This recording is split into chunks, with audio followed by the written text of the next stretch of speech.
Bugün Azərbaycan Zəfər Bayramını qeyd edir. Bu münasibətlə bütün Azərbaycan xalqını ürəkdən təbrik edirəm. Zəfər günü bizim bayrağımızdır. Bu Zəfər bayramıdır.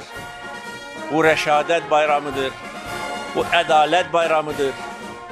Bu milli qürur, milli ləyaqət bayramıdır. Biz öz ləyaqətimizi bərpa etdik. Bundan sonra müzəffər ölkə və qalib xalq kimi əbədi yaşayacağıq.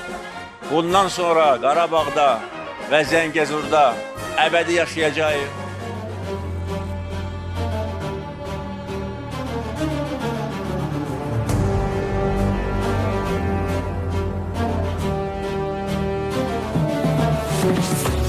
Ətirli bir səhərin xəbərini aldıq. Dedilər ki, başlayıbdı əskər qisasın.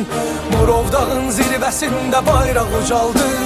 44 günə vətənin yarası sağaldı. O gün bütün Azərbaycan ayaq üstə. Yetişdi o müqəddəsan qeyrəti göstər. Əskərimi güllələyənlər namaz üstə. Qardaşları hər birinin qisasını aldı. Tarixə yazıldı bugün qələbən sənin. Unutmarıq heç bir zaman heç bir əskəri. Millətin vətən yarası sağalıb artıq. Cənnətin qapısından baxır şəhidlərin. Tarixə yazıldı bugün qələbən sənin. Unutmarıq heç bir zaman heç bir əskəri. Millətin vətən yarası sağalıb artıq. Cənnətin qapısından baxır şəhidlərin. Tarixə yazıldı bugün qələbən sənin. Əziz Şuşa, sən azadsan. Əziz Şuşa, biz qayıtmışıq. Əziz Şuşa, biz səni dirçəldəcəyik. Qarabağ bizimdir, Qarabağ Azərbaycandır.